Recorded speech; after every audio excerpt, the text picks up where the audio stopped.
सुप्रभात प्यारे बच्चों, आपका आमी पब्लिक स्कूल अम्बाला कैंट के यूट्यूब चैनल एकेडमी अम्बाला पर हार्दिक स्वागत है। बच्चों, आज हम पाठ 10 ज्योतिषी गधा के प्रश्न उत्तर, शब्दार्थ और अभ्यास कार्य को सीखेंगे।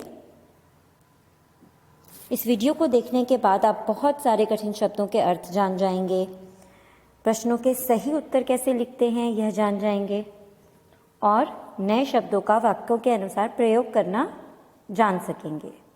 तो चलिए शुरू करते हैं शब्दार्थ से। पहला शब्द है ज्योतिषी। ज्योतिषी का क्या अर्थ होता है बच्चों? वो व्यक्ति जो ज्योतिष शास्त्र का जानने वाला है। ठीक है, ज्योतिष शास्त्र का जानने वाला।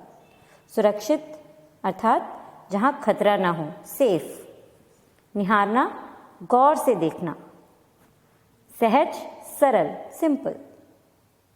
और हरकत का अर्थ होता है कोई एक्टिविटी करना, क्रिया।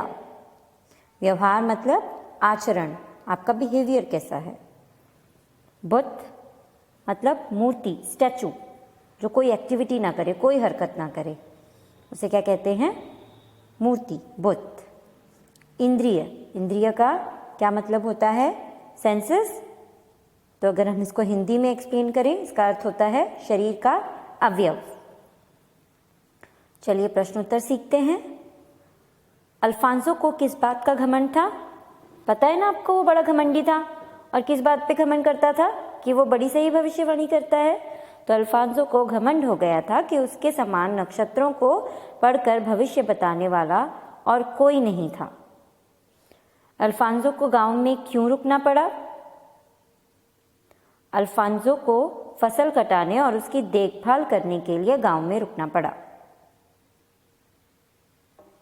तीसरा प्रश्न है, क्रिस्टियानो ने मौसम के बारे में अल्फांसो को क्या बताया? क्रिस्टियानो ने पहले ही सतर्क किया था ना अल्फांसो को, तो क्या बताया था? क्रिस्टियानो ने मौसम के बारे में बताया कि कुछ घंटों में मौसम खराब होने वाला है, तेज आंधी तूफान आने की संभावना है, और उसने उसको चेतावनी दी थी। तो चौथा प्रश्न है, अल्फांसो ने क्रिस्टियानो की बात क्यों नहीं मानी? पता है ना आप सबको, वो तो घमंडी था, उसे लगता था वही सही भविष्यवाणी करता है, इसलिए उसने नहीं मानी। तो अल्फांसो ने क्रिस्टियानो की बात इसलिए नहीं मानी क्योंकि उसे घमंड था कि उसके अलावा कोई और सही भविष्यवाणी नहीं कर सकता। चलिए अभ्यास कार्य करते हैं। पहला प्रश्न है, सही विशेषण चुनकर स्थान भरो। विशेषण आपने किया है ना, क्या होते हैं विशेषण? जो किसी की विशेषता बताए, ऐसे शब्द।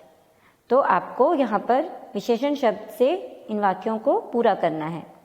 रास्ते में उसे डैश हादसे से गुजरना पड़ा। इसमें क्या आएगा? भयानक हादसे से। भयानक एक विशेषण शब्द है। मौसम बहुत सुहावना था। कैसा मौसम था? सुहावना।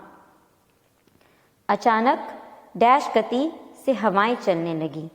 कैसी गति थी? उसकी क्या विशेषता थी गति की? तीव्र। तो तीव्र शब्द क्या है? विशेषण शब्द, क्योंकि ये गति की विशेषता बता रहा है।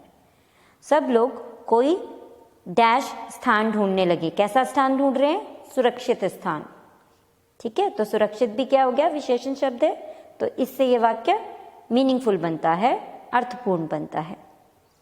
उसके डैश व्यवहार ने सबको प्रभावित किया। कैसे व्यवहार ने? सहज। दूसरा प्रश्न है, अल्फांसो कौन था? कौन था अल्फांसो बच्चों? किसान, ज्योतिषी या पंडित? ज्योतिषी। तो बीच वाला ऑप्शन सही है, ज्योतिषी। क्रिस्टियानो अल्फांसो के पास क्यों आया था? क्यों आया था क्रिस्टियानो? उसको चेतावनी देने ना। तो अल्फांसो को मौसम के बारे में सावधान करने क्रिस्टियानो अल्फांसो के पास गया था।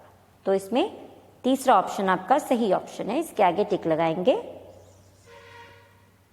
क्रिस्टियानो गधे पर बैठकर क्यों आता जाता था?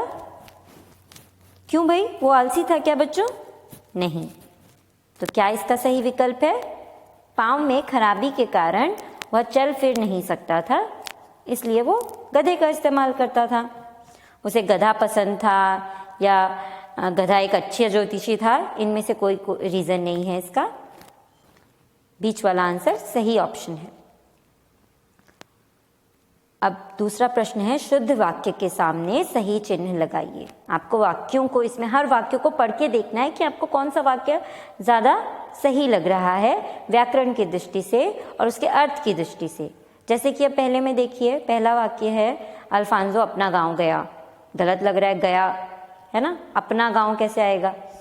अल्फांसो अपनी गांव गया, अपनी गांव भी नहीं होता सेट, तो अल्फांसो अपने गांव गया।